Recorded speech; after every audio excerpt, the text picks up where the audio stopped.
There's a new trend that I'm noticing. Designers are vibe coding custom tools to create new visual effects or speed up existing workflows. It started with Nick Pattison showing us the pattern generator that they built in Lovable, but I wanted to go deeper. So this episode is with Ryan Miyoshi, and he's going to show us how he creates custom tools for his work as the head of design at Column. We get behind the scenes into 4 different tools, but even more important than the specific tools is Ryan's mentality. Because if you have this level of agency and determination, then AI truly gives you superpowers. So let's dive in. Made this tool completely for myself, my own use. Never intended to use it very long, but I keep finding kind of more uses for it. The fun part about it is I get to make it for my exact user needs and not consider what anyone else needs. So I just like to paste things to my clipboards. I'm going to Command C that. I can click here, Command V, and then we can play with let's give it 200 columns, and there we go. Kind of made this dot halftone generator out of pasted images because it was kind of the style I was going for with the new column.com. So I started to use it just for my Figma mockups. I can go into Figma and paste, and then this is all just an SVG. I didn't think it would be an SVG. That's very cool. So then I can attach gradients or whatever to it, right? Yeah, and then so we have other kind of tools alongside it. So being able to just invert it, which isn't just changing the color, right? It's rethinking what the dark versus light and how that computes to the size of the circle for that grid area. And then some controls for the actual image. So if you wanted to, you can blur it, all right? I actually made it so you can have more squared off dots as well. So put that back to 0. I had some randomization stuff, but didn't end up really using that much. And yeah, so if you go to column.com, right? The hero is this dot kind of earth. And then, we have this case study section where we use the customer's logo in the background in this dot format. Oh, that's cool. Yeah, thank you. And then made these little graphics too. And so the tool is really just meant to make these in Figma before we went to code. But I keep kind of using it for other assets and stuff. That's the thing that I've been thinking about recently with these tools is you can build ways to extrapolate brand moves. Once you align on, okay, these dots are interesting, there's going to be different use cases. And now all of a sudden, this is one of the most valuable things that you have in your arsenal, because even those client logos, when you showed me that, yeah, man, that takes you 20 seconds versus a heck of a long process. There's no marginal cost all of a sudden to making those logos because of this tool. And that's cool. Totally. Yeah. No, I was going through and going to Photoshop, using the halftone effects. You have to make a CMYK, all 45-degree angles. And then you end up with a bitmap version of this that if you want it to be vector, it's going to look bad. And I was how about I just make a tool? Real quick message, and then we can jump back into it. So Granola just launched a new feature called Recipes, and I already can't imagine life without it. It's a simple way to run advanced prompts across all of the context of your Granola notes. And they have some pretty great defaults out of the box too. You can even use the prompt that I made for InFlight called Gather Product Feedback, which looks at all of your user interviews or customer calls and pulls out product-related feedback with clear and actionable themes, including direct quotes, which is one of my favorite parts. I use it all the time, and it's just another reason why I'm completely obsessed with Granola. If you haven't tried it yet, they're offering 3 months free for you and anyone on your team if you head to dive.club/granola. Lovable's had some pretty big releases, but this last one might be their biggest yet because they just launched Lovable Cloud and Lovable AI. It means you can ship full stack AI native apps just by prompting. No more setting up databases, authentication, file storage, API keys, things like that. You can get an entire backend set up and running in a single prompt. No external dashboards or configuration screens. Everything just works. And you can add AI features to your app just by asking for them. Things like document search or image generation or anything else that you can think of. So if you're a designer and you have ideas that you want to build, head to dive.club/lovable to get started. Okay, now on to the episode. I'm curious, once you got a little taste, what other tools have you been working on? Can't really reveal quite yet what it's for, but needed to think through making thumbnail images for content. And having done that previously at Webflow for a long time, where a couple times a week you got to generate a thumbnail image and you want it to be like a easily replicatable but unique format, you know? And so I was thinking through what would be a little bit different, what's kind of easy to produce but feels on brand for what we're looking for. And then I was reminded by essentially in Adobe Premiere Pro, I was going through and needing to hide, I don't know what the word is, obstruct or hide, whatever, API keys in screen recordings and use this tool that's basically like a mosaic tool where you're cutting up the canvas size into a number of columns and rows. And when I went to try to do that in Photoshop to kind of get like a pixelated effect, I learned that that just doesn't exist in Photoshop. So I made this mosaic tool. Cool. So it's one thing to like get this effect in Photoshop. You have to kind of like play with bitmaps and resizing and stuff like that. It's a couple step process. And if you wanted to do, effect like this, it's quite a bit harder. So what I've really fallen in love with this like style where you have an uneven amount of like kind of X and Y cell size, especially when you get down to like 1 or 2. Mm-hmm. It looks really sweet. So, thinking about kind of the initial use case of creating thumbnail images, like, this is a really good start. Can do a lot with this. Really easy to just grab, an unsplash photo or even generate a photo like Mid-Journey or whatever. But how can I make it maybe a little bit more unique and a little bit more on brand for what I'm looking for? So added in like another tool on top of it where you can kind of add in some other lines that follow the grid. The end result of it was to kind of combine the original image and then kind of mask out and kind of show parts of it through the mosaic stuff that we did on top. Yeah, I love this one on the right. I can't stop looking at it. It's super pretty. And honestly, it's like a minute of work, So yeah, so that's the crazy thing is like once you invest in the tool one time, you're just cranking these out. I haven't needed to yet, but I think once I get kind of like the list of what needs to get produced, like this will be like a 10-minute thing to get 4 or 5 done, if even that much time. And that'll be the end of it. I think what's cool is so many of the use cases for these tools that I see emerge, especially when you're building things from scratch, they all kind of feel like toys. And I think a lot of people are having difficulty imagining, how does this actually translate into my day-to-day job? But you are literally just making tools to make you better at your day-to-day job, which is really inspiring. It's partially like a selfish thing. So I think in both of these like halftone and mosaic versions of it, it's an attempt to, I think, do something that is not traditionally easy to do and therefore kind of has a uniqueness to it. We tend to gravitate towards the things that our tooling makes easy. And so like both of these effects are like not impossible to do. They're not like straightforward in Photoshop. It's like kind of making a moat to your brand. Yeah. I don't know. Yeah, no, I that's very much so how I'm looking at it right now. Where it's like it goes back to what I was talking about with brand moves earlier. Like if you can come up with the right creative direction, you can execute at scale so many different versions of whatever that looks like, And like if you come out of the gate with there's a freshness to this look, and all of a sudden you've driven the marginal cost down to 0, and it's just yours. Like this is just your look now. To the example that you gave earlier, like if I was creating a brand from scratch right now, I would totally think of what tools I could produce that makes creating brand assets easier, especially if I'm going to hand it off to other people. But even if it was going to be me carrying out the brand too, I'd make my own tools. 100%. Yeah. I mean, that's where I'm taking it for me right now. Just looking at you, my brain's already spinning. Where I'm like, dude, what can I make for myself? Because you have the brand background. This is obviously your wheelhouse, and you're just creating tools to, accelerate what you're capable of coming up with creatively. That's not my background. Like I'm a very technical designer. My brain thinks in CSS. So I look at these tools as a way to bring a little element of brand execution to the table, when previously that was basically, it was just off, that's not something that I'm really good at. And so I guess the gap that I need to close is how to even think about the creative direction for tooling and what you could potentially make. Do you have any advice for someone like me that is like, cool, I can make my own tools. Now what? What's this strategy for a tool even? I've used Photoshop and Illustrator for a couple decades, so I have a decent understanding of the edges of what's possible.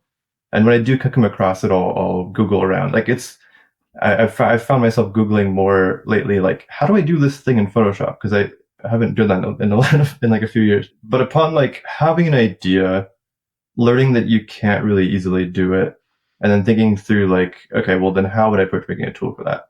And I think like in terms of like the impetus for that creative direction, part of it will be like looking at inspiration, looking at Pinterest, looking at Arena or Mobbin or whatever. It's an interesting time to be a designer because I think tools are changing faster than they have ever. Not only is like Figma shipping a ton, there's Affinity, Paper, and like Flora, and I'm playing this tool Comfy. And then like, yeah, you can just like go and make your own stuff, or just even like prompting something in Midjourney, or even combining a few of those together. So I think like we're no longer, I think, stuck with, oh, well, in Photoshop you can do X, Y, Z. So that's just kind of like what the limit is. The limit kind of has like been removed, and we have to kind of like reframe, I think, like what we strive to produce. I think the bar is getting higher too. Okay, so pretty inspired by what you're showing here. It's still a little bit of a black box for me. So for people watching, they're just like, great. How the heck do I even do this? How do I even get started? Can we lift up the hood a little bit? Very curious to understand what it took to bring something like this to life. So definitely all done in Cursor. And I think this tool specifically, I had the goal to completely vibe code it. Part of it was like, I didn't know if it was actually going to even work in the first place. So I was like, I put a pretty low effort prompt together and kind of like had it run in the background and came back to it thinking like, oh, this is actually probably going to work. Can I ask one clarifying question before we get into the prompting? Why Cursor versus something like V0 or Lovable? How'd you make that decision? I do a decent amount of coding on our website and on our dashboard. So I'd already been using Cursor and using it in conjunction with actual writing code. And so this challenge of like, let's vibe code it was partially like wanting a bit of a break of writing code because it's not my forte necessarily. What I've done a couple times is I'll just kind of ramble to ChatGPT and tell it what I want to do with the prompt of saying like, hey, I'm going to tell you what I want to build and just make me a really simple bullet list prompts to paste in the Cursor. And I found that if I get too specific in detail, that's for too many things up front, you'll get like a quarter of them and it's going to be okay. But when you give it kind of just like the initial spark of like, hey, I want to convert images to, a dot halftone pattern that looks at like the luminance levels and converts it into, dots dependent on like how bright or dark that cell was. That's probably the way I would start it. You can honestly probably even just like paste that into Cursor, but I'd give that to ChatGPT. It'd give me a prompt. I paste it in, and then from there I'd say like, okay, well, what I actually want to do is, and this is all in Cursor, I'd go in and say like, I want to specify the number of like columns and rows, or I want to be able to blur the uploaded image to produce, different effects. I actually need to be able to adjust the sensitivity or, the contrast. So all these things were just kind of like added on afterwards, including like, change the actual cell size. And then, when it came to like, oh, I actually need to use this tool for production purposes, I need to like reproduce these numbers. So like, hey, like I need to like know what the number is and be able to like input it. When I paste in a new image, I want to like maintain all the settings that I had before. It was an evolution over really like the weeks that I was actually like using it. And then like at one point too, I was like, hey, let's actually make this look good. It looks pretty bad. Let's give it like a pass on like the UI. That's when the tool is working, when you all of a sudden are like, I think I actually want to design this thing. Yeah, so it's very, very iterative. I've been designing products every day for the last 15 years, but in the last 6 months, everything has changed. With AI in the mix, I'm cranking out ideas faster than ever, but none of that matters if I can't get the feedback that I need to get the team aligned. And right now, getting async feedback still kind of sucks. So I'm building the product I've always wanted, and it's called InFlight. I use it every day to share ideas and get feedback from the team. And it's totally changing the way that I work. So I'm excited to show you. Right now, I'm only giving access to Dive Club listeners. So head to dive.club/InFlight to claim your spot. I'm listening to you talk, and it feels like a rather short, easy, linear path. How long did something like this actually take? How winding was the journey? Did you get stuck? Did it get messy at times? Anything there? I'd say like these tools are deceptively simple to make. Like in terms of like getting the dots and stuff like that to work on calm.com, way harder. Getting Yeah. a tool to, just run locally and produce an image was very straightforward. Like I don't think I ever really had any real roadblocks or even really Cool. needed to redo stuff. That was the exact answer that some people were looking for. Yeah, good, good, good. I think if anything, the biggest mistakes that I had to correct were like it not doing a very good job with the sidebar and me needing to be like, hey, this is how Flexbox actually works, um, Interesting. but the actual like hard part that I don't know how to do myself, it nailed it. Yeah. So this was the first tool that you made, right? This is the first tool I made, the halftone Okay. tool here, What then the mosaic tool. did you change anything about your approach for the mosaic tool? Anything from prompting to output? Like, was there any iteration, or was it just like, wow, that worked, I'm just going to run the same playbook again? It was pretty much that. It was like, Wow. this Okay. actually is sweet. Let's just keep adding more. Like, let's even like, could give it a shot here, right? So like, what if we just prompt it saying like, and I usually write bullet points, add a new tab, give me standard dithering controls. And then like, how about let me set the foreground and background color. It was one thing to kind of go from an empty code base to generating kind of like the first iteration of the tool. It's got to like install a bunch of stuff and all that. Adding that second tab was like, oh, that was way too easy. Like I literally did it, I think like 10 minutes before a meeting that I presented it and like showed like the brand itself. That's I was so like, cool. this isn't going to work. And then it totally worked. It's just Wow. way too easy. Yeah, like the chances that we kind of one shot this, I think are pretty high. I'm even reflecting on my own experience using these tools over the last year. And there's one specific example where I was working on like a branded CSS spinner. Now I'm like, man, that was a tool that I should have built. Instead, I was just interfacing with Claude directly to get changes. And I was creating tabs on the page for different versions, but the iterating was all done in chat. Where I'm like, no, the move 100% was to think about this not as how can I put text into AI and get an output. Instead, it's how can I prompt AI to create a tool that I can then use to arrive at the output. And I could have 100x my iteration speed by thinking about it that way. And gosh, even 6 months ago, that wasn't really crossing my brain as frequently. And I'm looking at what you're doing and the success that you're having. And I'm like, that has to be my knee-jerk reaction now. I don't like to rely on AI to generate, an image or a video or try to like generate, a Figma file, right? Like I don't want it to jump to the end result. I think where AI is really successful is helping you along the way to build the tool or learn the software. Or I have another example where it's like it's helped me write some JSON for a workflow, right? Instead of relying on AI to try to produce a 3D model, like I think people are finding success having it like help them use Blender, for instance. And I think that to me feels more like the future. Like I think it's having an impact in terms of like jobs, right? But I think over the long term, I don't think our jobs are going away. I think we're becoming more powerful as designers and creatives to produce like more and better output. That's kind of how I felt when I was working at Webflow too. Like I joined in 2016 when it was like pretty new and felt pretty strongly like it was a tool that allowed previously non-technical people to produce a whole website by themselves. There was actually a pretty quality site, and it democratized the ability to just like produce a website. It wasn't like a consumer tool. It was something like you had to be a designer and kind of learn it. But the difference in output that you could get from like trying to learn code and getting to your first site versus learning to use Webflow and getting to your first site was pretty different. It's pretty different. It's done. No errors. Let's see how this works. We have a dither. Okay, I need to paste a new image, but see. There's that front end again. It doesn't seem to get front end, but let's use your face again. But yep, the effect is actually pretty good. Wow. Zoom in. I don't even know. Oh, the different methods of.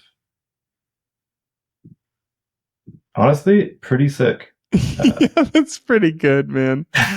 Oh just my need to be able to zoom gosh. in, right? So the background of all these two is like it's basically just creating a canvas element. Even the halftone that's creating an SVG, it's living in a canvas element. And so theoretically, we can just kind of ask it to zoom in. So let's say like, hey bud, sidebar, a little borked.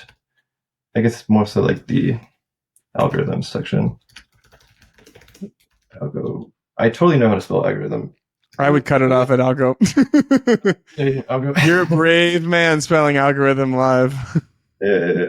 Skip that. And then the canvas fill the like viewport frame. Honestly, this thing is rad. I will totally use this. Yeah, and you didn't even get Oh, that specific about the prompt, and it just totally. did cool things for you, which Yeah. gives me hope because I wouldn't have any clue to be like, I should create a gamma slider, you know? Yeah, totally, right? I think that's part of the fun with these things is like having an idea and a direction, but letting it kind of take it and run with it a little bit. Like I didn't ask for the different algorithms, but it's super cool. Like I know that in Photoshop there's maybe a few different options. There's like, and you can have it, use like diamond versus cross or whatever. So I'll probably add that in later or something. But this took it really far. Oh, so you already fixed the Cool. guy here. Yeah. And this is how you start a design movement, right? Didn't. Sorry. Had to. I'd Oh, have been upset if you didn't. Hey, look at that. yeah. Okay. That's kind of interesting because I expected it to be sharp, but it's not super sharp. Maybe that'll come later. Because like ditherings are what, like 8-bit bitmaps that tend to scale with hard edges.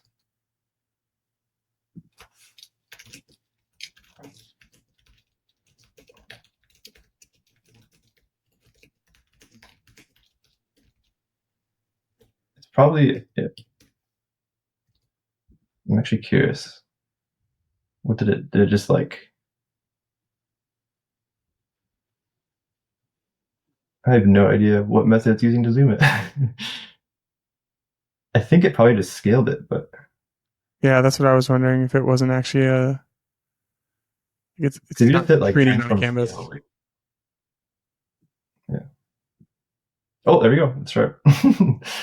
Wow. Man, I Yeah. love. Okay. Take me back to cursor for a second here. Yeah. Like, I just want to zoom in on your prompts because I feel like people they put so much pressure on the prompts themselves and prompt engineering feels like this black magic of a discipline, but I'm looking at your prompts and no offense, they're not that cool. Super low effort. Yeah. They're so low effort and they're just working. So I'm like, Yeah. we just need to underline that in this video. Like, don't be intimidated by prompt engineering because my goodness, man, like you're just doing like shorthand bullet points and it's crushing it. And yeah, I'm sure there's, different use cases where the ceiling is raised when you really think strategically about context and formatting and all this kind of stuff. But the one thing I want people to take away from this is to not let that be a blocker because goodness, you're just making magic happen with some quick bullet points. The fun, I guess, of making this was like, hey, I know I'm going to vibe code this, and this doesn't need to go to productions. I don't care about the quality of the code. I care very little about any of the specifics. I just care about the results. I'm decently technical. I know CSS pretty well, for instance, not super great with like JavaScript and stuff like that. But if I give it a really specific direction on like how I think it should be done, especially if it's like in a wheelhouse I don't really know as well, I might be giving it worse direction. Yeah. But, I still don't know what method it used to scale up our canvas, right? I could probably sort it out. But if I told it to, just use transform scale or just like scale up the canvas size, that might have been bad direction. And so just telling it like, here's what's happening. It's blurry. Can you make it sharp? Fix it. Yep. If I'd given it maybe like two chances and it failed, I'd probably dig in and try to learn it myself. I think along with like kind of on the prompting topic, like when I try to give it, 5 to 10 things to fix, very unlikely I'm going to get all those things fixed. But if I kind of focus on like a couple things at a time, iterate, build, there's very rarely a time, at least on these tools, where I've had any sort of issue. Now we can combine tools too. Let's see. Yeah. Yes. Now we're talking.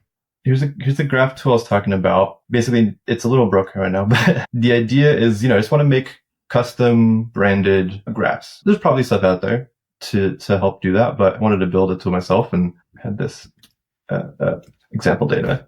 So this is like bad jokes attempted versus uh, but yeah, like, these are brand colors it shows. These are like, fonts that I uploaded to the tool, kind of adding things like, I want to be able to add a title sometimes. Next step will be adding kind of like a strip at the bottom. There'll be like a logo and maybe some like copyright stuff. But yeah, like I just kind of took the idea of the fact that you can just build tools, and I keep kind of thinking about like, what else could I do with that? If for anybody that's done anything in a like financial product, this pain is so real.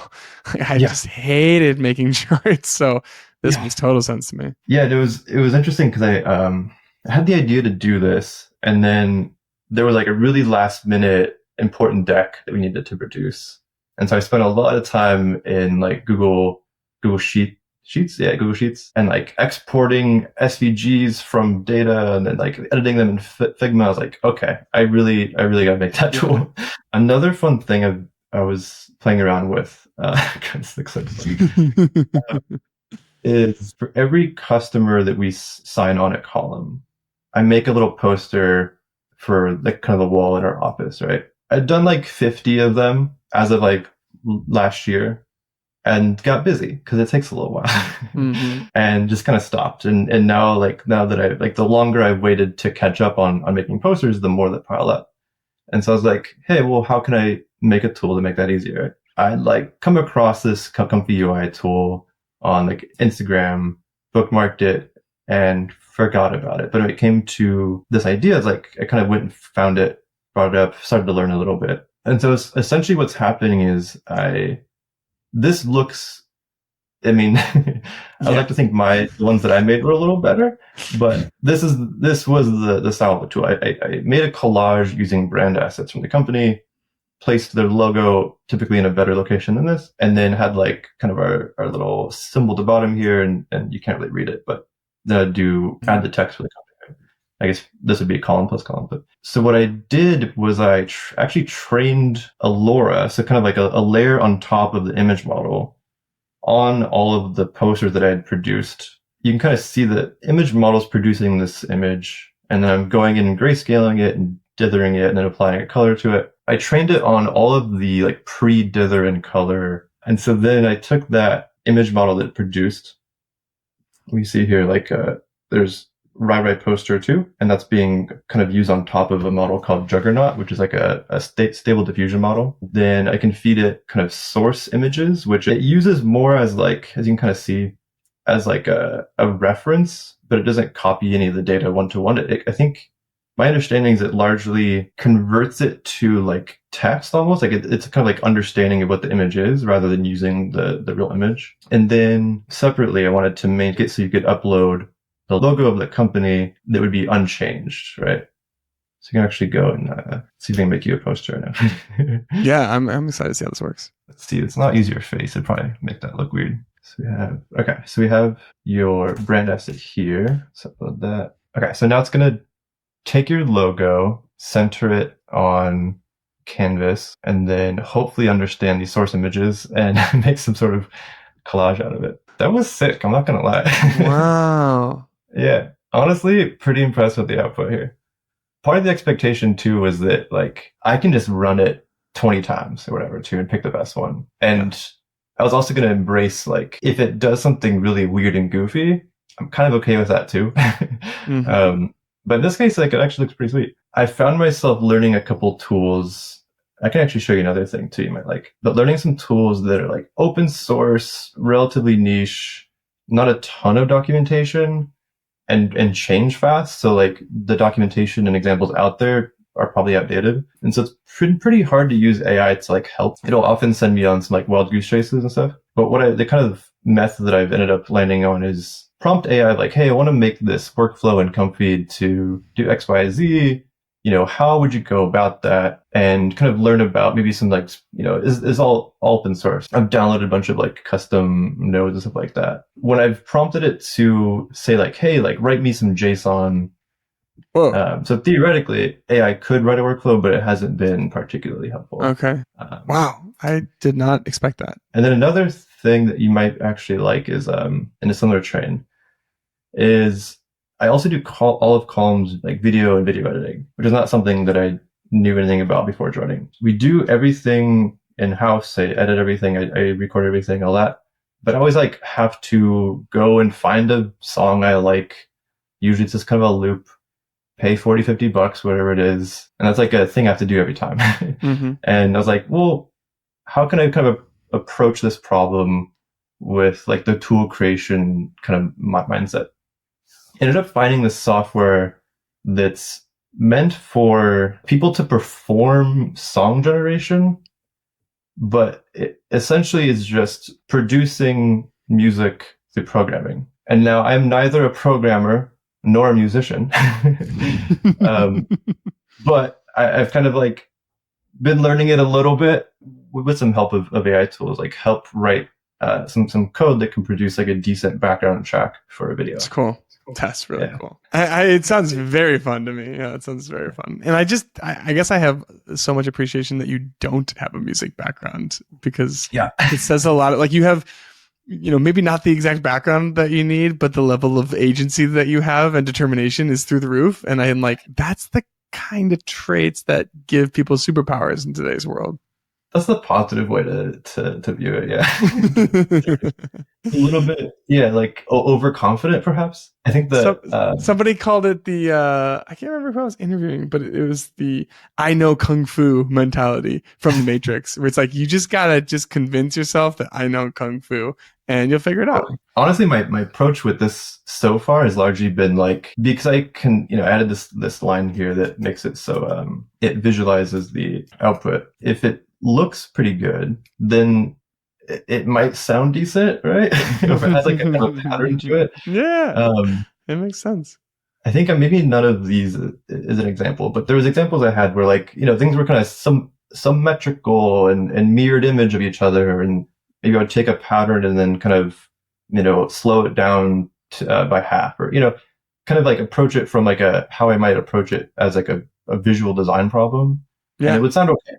It's inspiring, to like see you push the limits of what you can make. And there's like, anytime you hit a blocker or experience a gap, you're just like, I'll make a thing for that. Like that mentality, it just wasn't relevant months ago.